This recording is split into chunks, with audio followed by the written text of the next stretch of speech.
They said I was too old, too frail, to live on my own.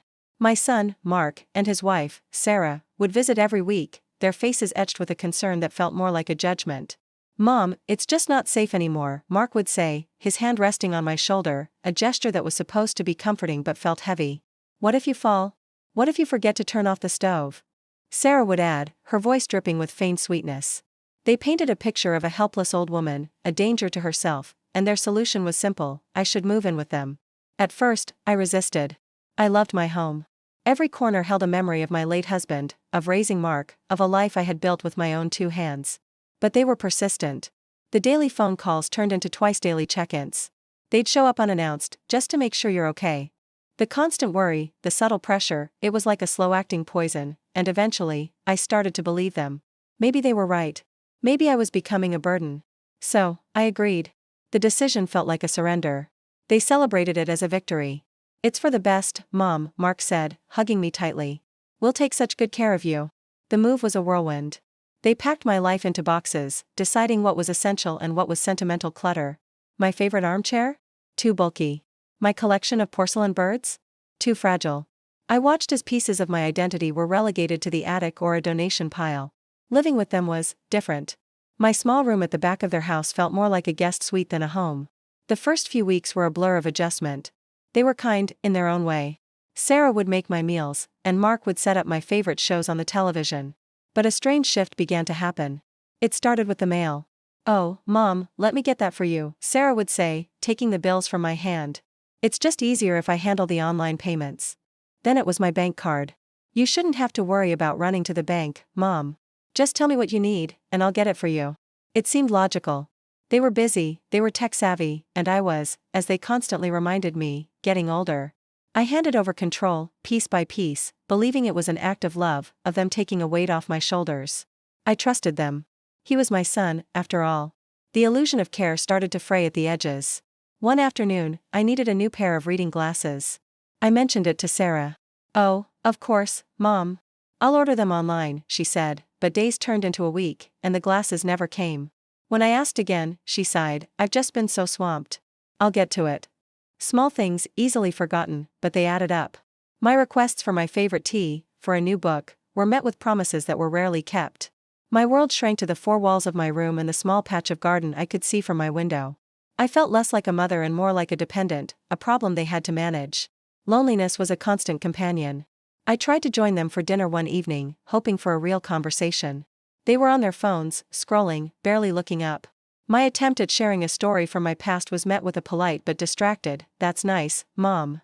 I retreated back to my room, the silence of my own company feeling less painful than the indifference in theirs.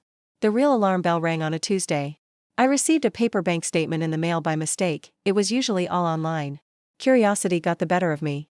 I sat on my bed, my hands trembling slightly as I opened the envelope. My eyes scanned the columns of numbers, and my heart sank. There were withdrawals. Not large, extravagant amounts, but a steady stream of them. 200 here for groceries, 300 there for household supplies. And then I saw it, a $1,000 withdrawal from a casino ATM an hour away. I confronted them that evening. I tried to be calm, to ask without accusing. "Mark, Sarah, I saw the bank statement. There are some withdrawals I don't understand." Mark's face hardened. "Mom, running this house isn't cheap. Your contribution helps. We're taking care of you, remember?" Sarah jumped in, her voice sharp. "Are you accusing us of something? After everything we've done for you? We gave up our guest room for you." The conversation ended with them storming out, leaving me shaking. It wasn't about the money. It was the betrayal. The story they had spun about my incompetence, my fragility, it was all a lie. It wasn't about my safety, it was about my savings. They saw me not as their mother, but as a resource. The love I thought was protecting me was actually a cage. In that moment, a fire I thought had long been extinguished roared back to life. I wasn't the feeble old woman they saw. I was a survivor. I had raised a family, managed a household, and navigated life's storms for over 70 years. This was just another storm. But this time, I had to be my own lifeboat. I remembered the small apartment I still owned, a property my husband and I had bought as an investment years ago. They didn't know about it, the paperwork was tucked away in an old shoebox. I began to make a plan, quietly, secretly. During the day, while they were at work, I made phone calls. I contacted a realtor, a lawyer, a financial advisor. I moved with a purpose I hadn't felt in years. The realtor was a kind woman named Susan. She saw the urgency in my eyes. "We'll get it sold, and we'll do it fast," she promised. And she did. Within 3 weeks, the property was sold. The money was wired directly to a new bank account that I opened, an account Mark and Sarah knew nothing about. My next step was finding a new home. I didn't want a big house, I wanted a sanctuary. I found a lovely, small home in a gated retirement community. It had a little garden, a clubhouse with a library, and most importantly, a 24-hour security guard at the gate. My lawyer helped me put my remaining assets into a trust, with a neutral third party as the trustee. My financial independence was now ironclad, protected from my own children. The morning I left was quiet and gray, matching the somber mood in the house after our argument. They were still asleep. I packed a single suitcase with the few personal items I had left, my husband's photo, and my favorite book. I moved through the silent house like a ghost, a house that was never truly my home. On the kitchen counter, where Sarah usually left passive-aggressive notes about chores, I left a note of my own. It was simple, just 5 words written on a crisp white envelope. Inside was the key to my old room. The note said, I needed to be safe, too. I called a taxi and didn't look back. The drive to my new home was the most liberating journey of my life. The security guard at the gate, a friendly man named George, checked my ID and smiled. "Welcome home, ma'am." Those words, "welcome home," brought tears to my eyes. This was my home. Mine. 2 days later, my phone rang. It was Mark. I let it go to voicemail. Then a text from Sarah, "Mom, where are you? We're worried sick." I didn't reply. A few hours later, I got a call from George at the front gate. "Ma'am, there's a Mr. and Mrs. Smith here to see you. They say they're your son and daughter-in-law.